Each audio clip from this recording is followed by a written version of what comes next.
I'm delighted to have you here, that you came all the way to just talk about steward ownership. I think you're all experts. But before we start and get into the depth of the topic, I would like to introduce all of you, each person. So Mick, I start with you. You are the boss of Patagonia, Germany and Austria, as you're the country manager. And there's one motto, one mission that your company has. It is, we're in business to save our home planet. And that's what you do since 2015. You're responsible for the wholesale business in both countries, and you're driving the company's retail and e-commerce strategy forward. We're delighted to have you here. Applause for Mick, please. Thanks. Thank you. Next to you sitting, we have Daria. Daria, you're a board member from Purpose Foundation and Purpose Ventures. The Purpose Group has coined the term steward ownership and is doing field building, but also consulting and investment work for this ownership concept. I'm really delighted to get some insights from you, as I believe that you have a quite holistic picture of the topic. Applause for Daria. Good. And last but not least, and then I promise I will close to almost stop talking, we have you, Chris. You're the CEO of WILDPLASTIC. You're one of the co-founders, and WILDPLASTIC is steward-owned. It is a young impact company from Hamburg, founded in 2019, and what you do is to make circular products from white plastic saved from the environment. So, applause for Chris. So before we go into the depths of steward ownership, I would like to get to know you a little bit better. And maybe we start out with you, Chris. So you're a co-founder now. We know that you're impact-driven, you're purpose-driven. But was there one pivotal moment in your career path that made you choose to become a founder and also found an impact startup? Yeah, cool. Yeah, first of all, I'm delighted to be here, and I imagine, we're all aligned somehow. I think what you do, what we do, we're all going in the right direction, but it wasn't always the case for me. So my story, for example, is I was working for a large video platform until 6 years ago, and our main metric was watch time. So how many videos do people watch? How much time do they spend on our platform? And one day we celebrated that we surpassed TV. People were watching more videos on our platform than they watch TV. And to me, when I listened to Maya today in the morning, I thought, and those were my emotions 6 years ago, that doesn't align with, happiness, well-being, or true problems that we have on our planet or as a society. And that was for me a pivotal moment to say, well, I'm not going to continue that, and I will actually, go on a venture and see what are those true problems and how do we solve them sustainably. And I think we're talking about a topic today, ownership, which is not obvious, but which is deeply connected to the problems we have. Yeah. So great. So Daria, you're the next one. When looking at your CV, one could clearly see that you were pretty much I wouldn't say finance driven, but you had a quite strong finance career path, from auditing to finance, mathematics, and so on. So how did you get into the Purpose Economy Group? How did you end up there? Because, it's a different trail, right? Yeah, really different. Well, my studies and my career were pretty classical or normal at the beginning. I gained many insights into how financial world is functioning. I had a lot of focus on pricing and structuring of complex financial derivatives, and I wrote my master thesis on financial crisis 2008. I gathered experiences in many financial sectors and ended up doing a project with the European Central Bank, supporting them on the stress tests of European banks after the financial crisis. And there was a moment I was thinking, oh my God, I have the feeling that nothing is changing and we're kind of moving in a circle from one crisis to another without being able to break this circle.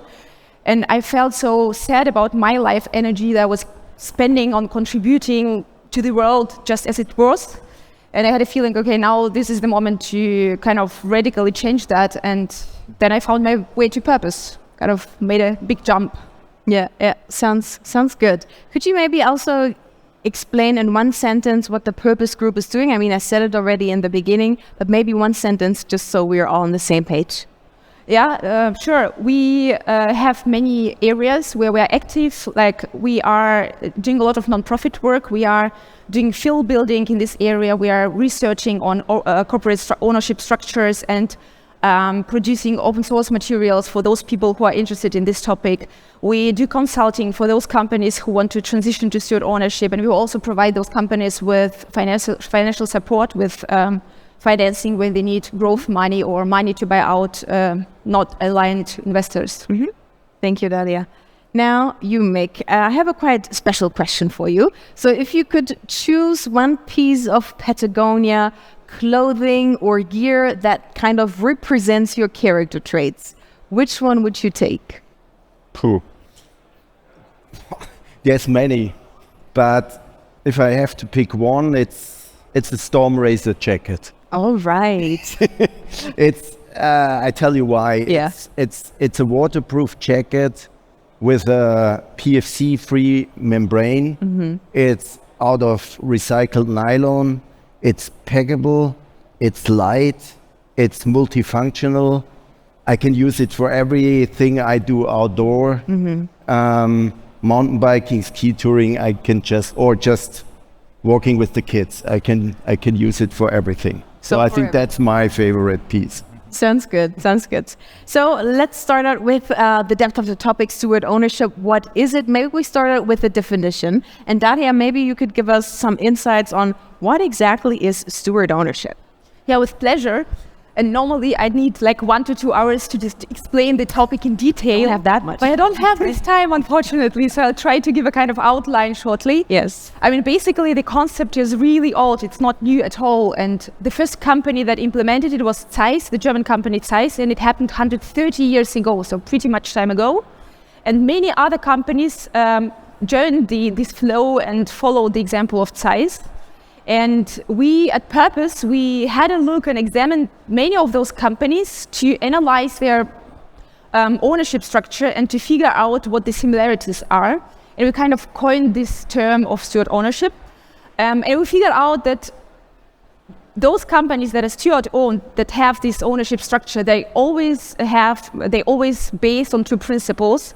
And these are, like, the first one is the self-determination, which says, make sure that the control over the company is not a tradable commodity. So the voting rights, the voting power in the company should be held by people who are really, really committed to the mission of the company, who are close to the values of the company. And the second principle is the principle of purpose orientation, meaning that profits serve the purpose and are not a purpose in itself. Mm-hmm. So basically all steward-owned companies do not exist for the sake of making money, but just because they see there is a problem in the world, they want to solve this problem, they want to deliver a value to all of us, and that's why they exist. And of course they do have profits, they're important, but the profits serve the purpose of the company. And what's interesting is that steward-owned companies, they're not just talking about those principles and saying, okay, this is important to us, but they really enshrine those principles into their legal DNA in a legally binding way. And by doing this, they kind of separate power and money within the company. And I'd say this is really fundamental because there is a kind of real shift between a paradigm with shareholders using their voting power to maximize the profits that they can get, towards a paradigm with stewards who are committed to the mission of the company, and a company that remains mission-driven and independent on the long run, over the long time. And that's nice to see that, like, so many companies are steward-owned, became steward-owned over the last 100 years, like Bosch, like Carlsberg, like Novo Nordisk, you know, Alnatura, the German organic retailer, Ecosia, the search engine, the biggest one in Germany. And I'm so happy to see 2 other companies that are steward-owned here, WILDPLASTIC and Patagonia. That's just amazing. Mm-hmm. Mick, Chris, anything to add to the definition of steward ownership? I mean, what could I add if an expert that normally talks about 2 hours about the definition? I can just say that Patagonia has always been a purpose-driven company, and for us, the ownership that we have since last September makes just total sense. Mm-hmm, mm-hmm. Chris, anything to add from your side? I mean, not a lot to add. I think maybe Caro also talked about, you know, purpose-driven organizations and companies. I think it is the you know, it embeds the reason of why you work for that company in a certain sense in the legal DNA of that organization. And it sounds so boring when you hear the term legal DNA, okay, well, what is that going to change? It changes a lot. And some things, we will probably talk about now. Exactly. And so my first question out to you, Chris, then is, what was the reason for WILDPLASTIC to become a steward-owned company? I mean, you were established as a steward-owned company. What were the reasons behind it? Maybe what were your experience while doing so? Okay. So we started WILDPLASTIC as a steward-owned company. We did not decide to convert it, but this is how we started. It never existed in a different way. And I think, when you heard my reasoning of why I chose to quit a certain career path and on board on a new one, you can imagine that we were, within the founder team, we were having some really important, serious discussions before starting the company. Why do you do it? Why do we do it? What is important to us? And how do we make sure that, the general direction of this organization is the right direction in our way of thinking? And there were too many examples of where this might have been the starting point, but then it changes after 3, 4, 5, 6 years. And WILDPLASTIC is not a VC case. We did not invent technology that radically changes the recycling way, but we are actually, our impact metric is recovered tons of plastic waste from the environment. And it just suits, the purpose ownership suits our business model. And so it all aligned. Mm-hmm. Mick, how's it for Patagonia? I mean, last year, your company was given away to Planet Earth. First of all, I would like to know from you, how did you react when you found out? And then you could maybe also just give us some insights on why did you transform into steward ownership? I'm not sure if I'm allowed to say what I really thought at the moment, because I really thought Yvonne, the founder of Patagonia, he's crazy. He's giving the company away. I just couldn't believe it. Yeah. But if you know and follow Yvonne's path over the last years, I think it was just a logical step that he took.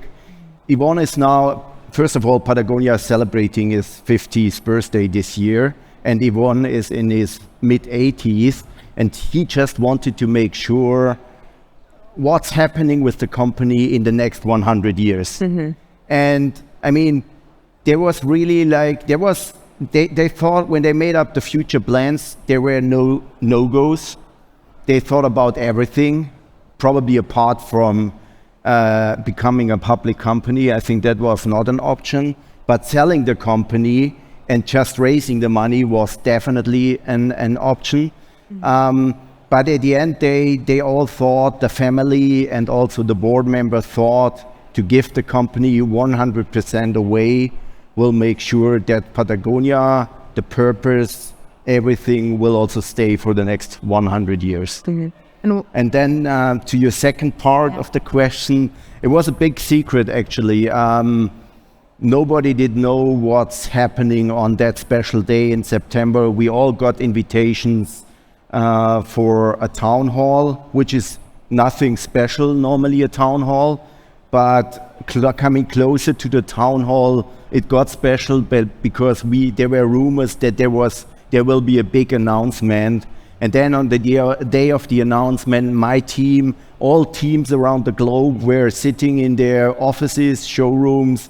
In Ventura, our headquarters, there was a big stage, the family was there, and you could really feel, wow, something big is happening now.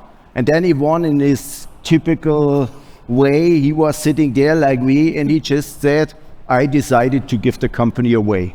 That's it. Wow. Not to his, I mean, probably this one.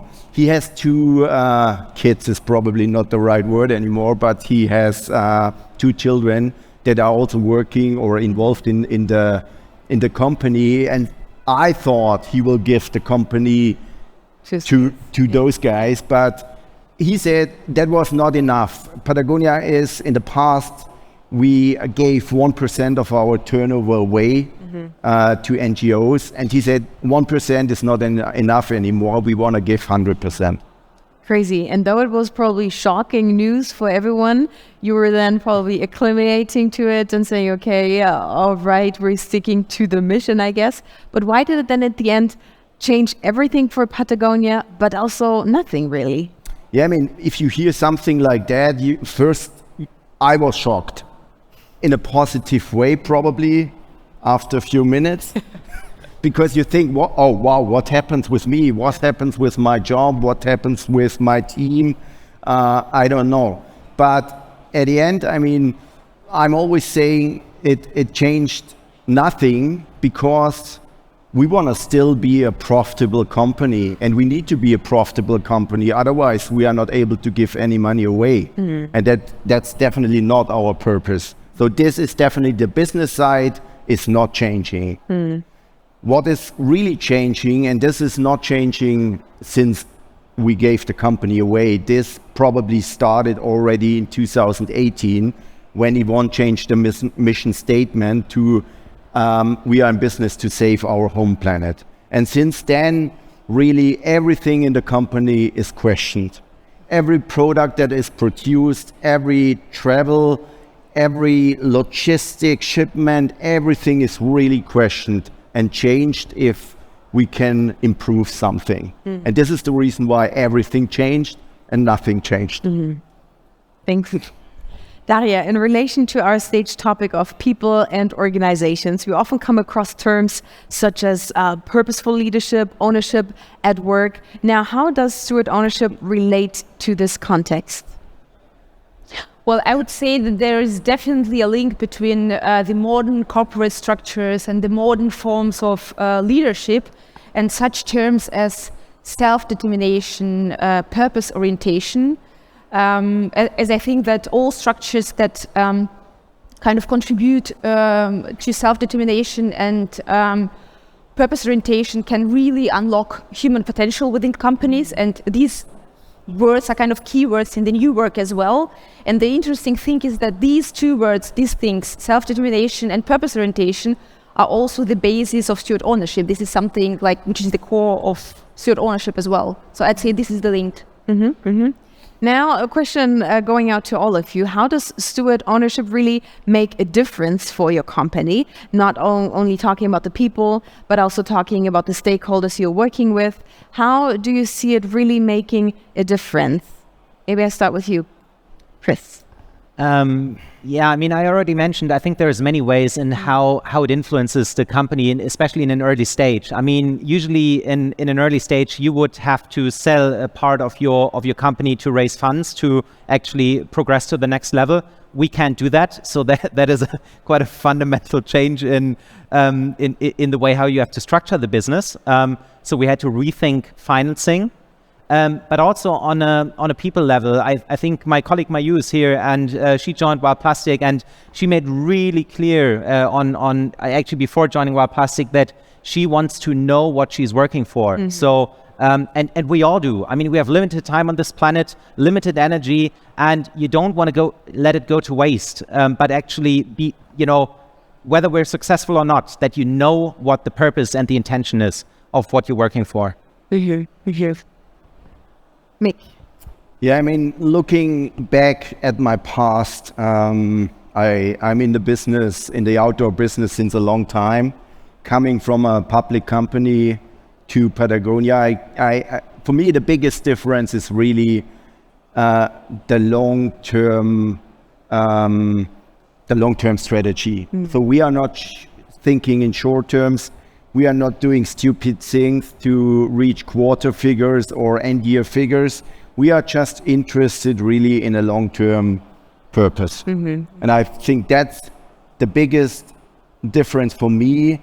But talking to other people within Patagonia, I think that's the biggest thing for everybody. And also, to be honest, also that people really, every person count. It's about personalities. It's about, I mean, we don't call it, we have a lot of activists. Actually, we are all activists in Patagonia, and I think that's also something special for Patagonia. Yeah, definitely. As Caroline said, it's not what we do, it's why we do it. And I think as soon as we have people that come together and are united, then there's such a strong power going forward. So Daria, would you also add anything to why it makes a difference having a steward-owned company? Yeah, I'd like to, because there are really lots of implications for different stakeholders. Like speaking about employees, it's of course this topic of I know what I'm working for, I know what the purpose I'm working on in this company, not just for the pocket of the shareholders,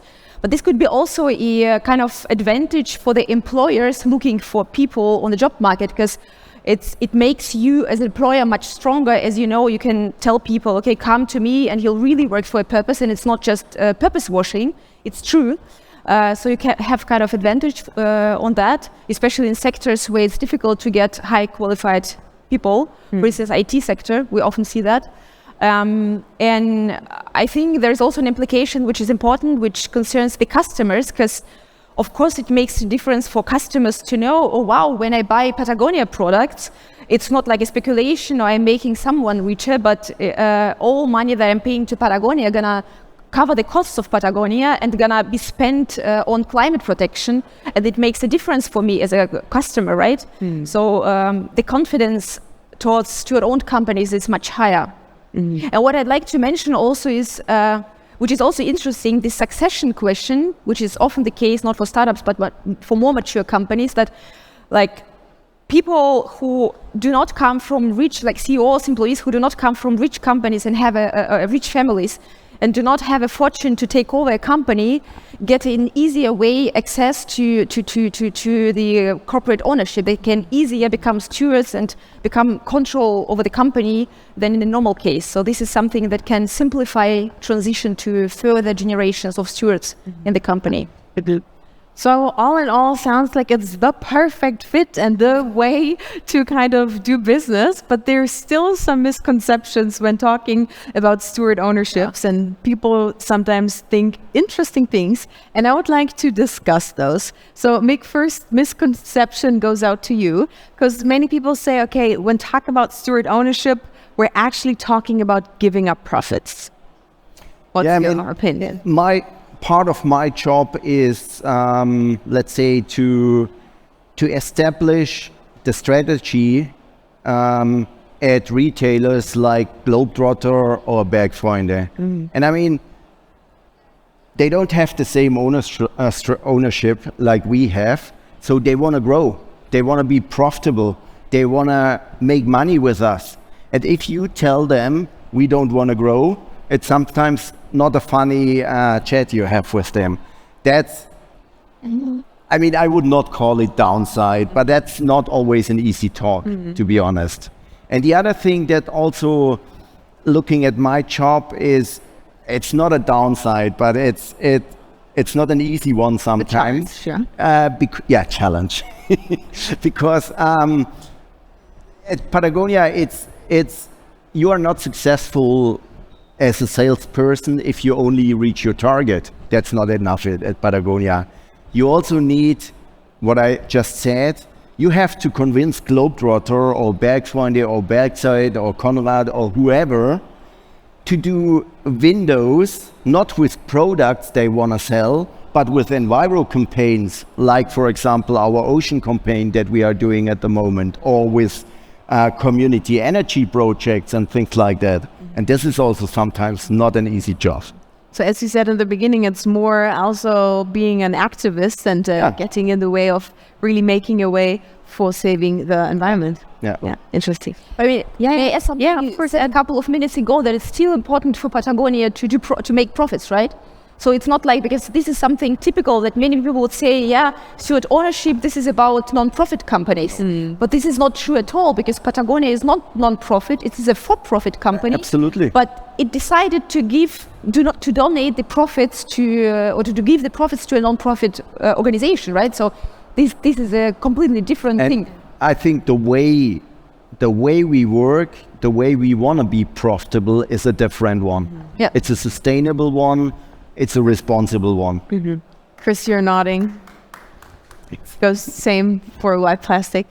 Yeah, I mean, it's down my alley because I think it is, we are working for profit and we are looking to reinvest those profits into something we want to grow and believe in, which is recovering wild plastic waste. And again, to quote Maya today, she was talking about extraction versus regeneration. And extracting would be to say, okay, well, plastic is profitable and then we extract value from it to put it elsewhere, which I don't want, or we reinvest those profits into what we believe in, into our cause. And that is fundamentally, it has nothing to do with non-profit in that sense, but it has something to do with repurposing those profits, what they're actually meant to be used for.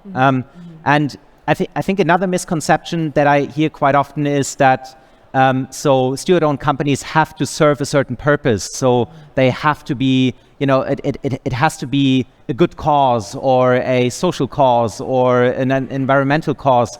And yes, that is quite often the case, but no, that is not the idea of steward ownership. So steward ownership simply means it is an idea of ownership. The company is not for sale. It is not a good of speculation, and profits are meant to be reinvested. That can be used for almost any company with a suitable business model. But it doesn't mean it has to be a socially, ecologically engaged company. I think can, but doesn't have to be. Yeah. Yeah. And you could also say, like some people would say, oh, when you work for a mission as a steward-owned company, then you have this fixed mission that can't be changed anymore.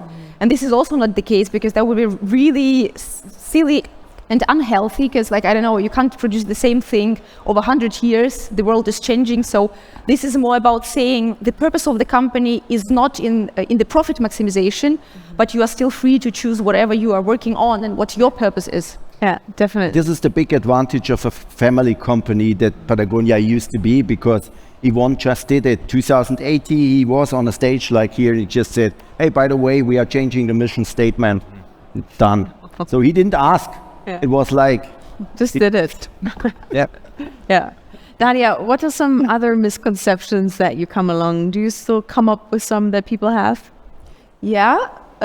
Maybe to add, also regarding the profits and the profitability of the company, which is really important. There is one misunderstanding of the concept saying that, okay, if you're an investor, you provide steward-owned companies with philanthropic capital because they're kind of not special and non-profit and so on. This is not true, because as investors, it's important that you get a fair return, and this is also the case with steward-owned companies. You cannot maximize your profits without any limitation, but you can get a fair return. And also there is a misconception saying, yeah, you can only get a loan as give a loan as an investor. This is also not true, because there is a variety of instruments, mezzanine instruments, but also equity works for that, non-voting rights, non-voting shares. So there is a choice of instruments how you can participate as an investor. So there are not so many limitations.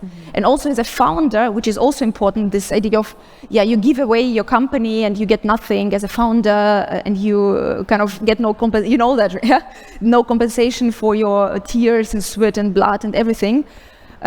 This is important. I don't know how it's for you. I mean, there are founders who say, I do not need anything. I can just donate my company and I don't get any profit. But for many founders, it's important to get something. And I mean, they can't do the biggest exit ever, but they still can be fairly compensated for the first time, for the first years, right? Yeah. I mean, it's a question of what's adequate.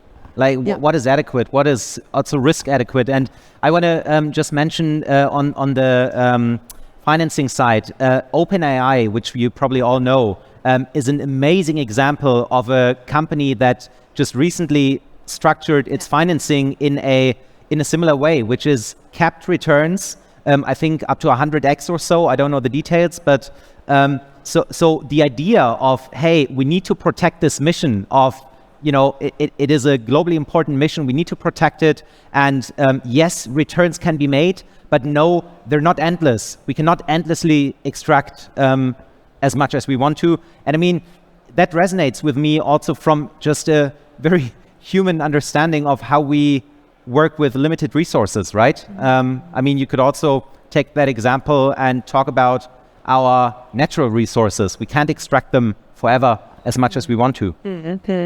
I would like to go into another level of taking on a bigger picture because time is running. And I think it's so important to also highlight why steward ownership is so important for our economy and for the transformation of our economy into a sustainable one. So why do you think, or what is the reason, why should we highlight more on steward ownership in order to really push forward the sustainable transformation of our economy?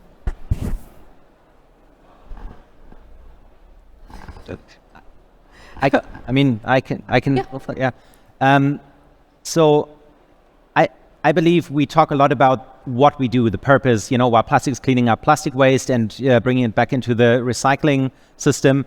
But then again, is that really the only purpose of Wild Plastic, or isn't it also the way how we engage in our economy? And to quote Maya for the third time, you see, I'm a fan.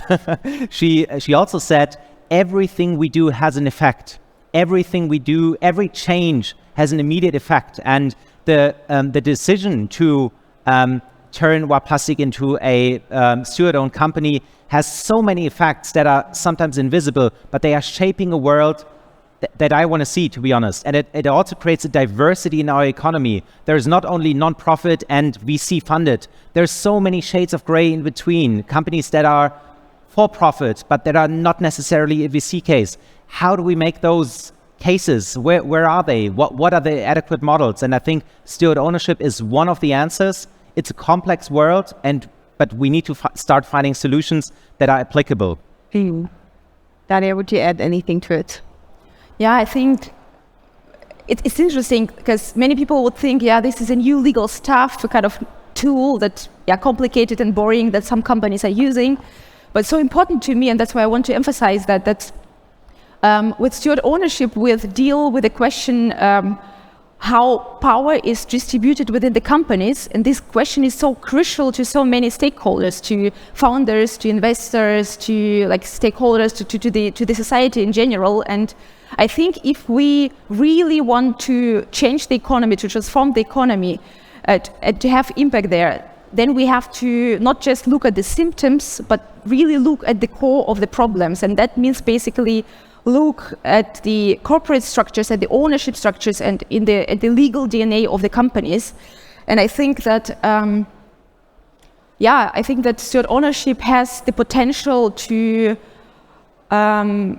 be a solution that can change a lot in that, as it deals with those questions of power and money, and could help to rethink corporations and kind of redefine the core of capitalism.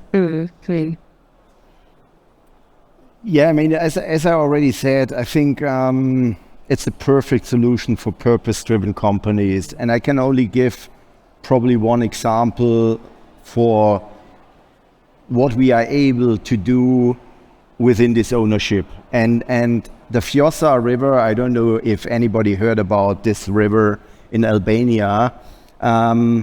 Patagonia has no business at all in Albania, so we definitely, there's no economical reason for being engaged in a river in Albania. But Patagonia is definitely interested in protecting wild spaces that we can, or in spaces that we can live our outdoor life. And therefore we started a campaign 7 years ago to protect free-flowing rivers in the Bosnia-Herzegovina area, including Albania. And just probably 3-4 months ago, we signed a contract with we protected NGOs. It's not Patagonia, it's more like we give the voice to NGO, we give them the power, and we signed a contract with the Albanian Premier Minister about the first free-flowing river national park in Europe.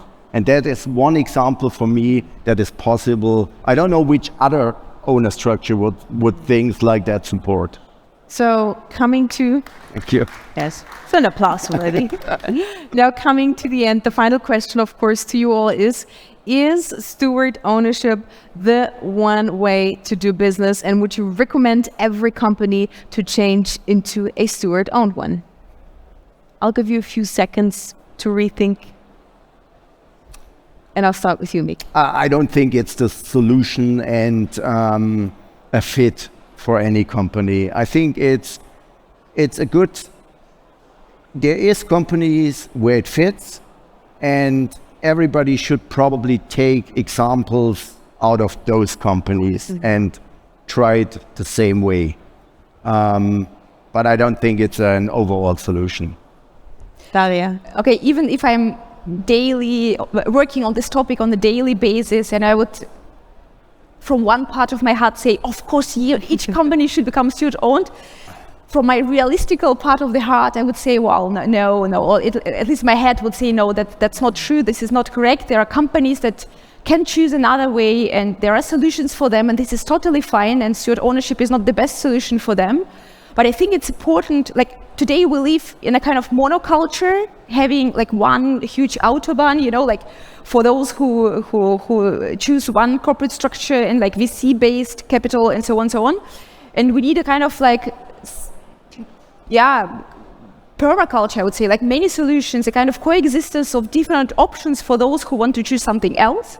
This is what is important to us, just to make an offer and to make it possible for companies who choose this. And I think that even if some founders, some companies do not choose steward ownership, still the question to find your relation to power and money in the company is very, very important. And each entrepreneur should ask him or herself this question and find his position towards money and power. And that means find the position towards ownership. This is really healthy and really helpful. And at the end, I will say, think ownership, and if you need help, contact us. We will help with that. Sounds good. Last but not least. Very short. I think it's up to you, really. Just make up your mind, think about what is adequate, what is right for you, and obviously there is 1,000 ways and you choose yours. What a great conclusion. Thank you so much for your insights. I really appreciated it, and I bet all the people in the audience did too. Please give them a warm applause. Thank you so much. Thank you.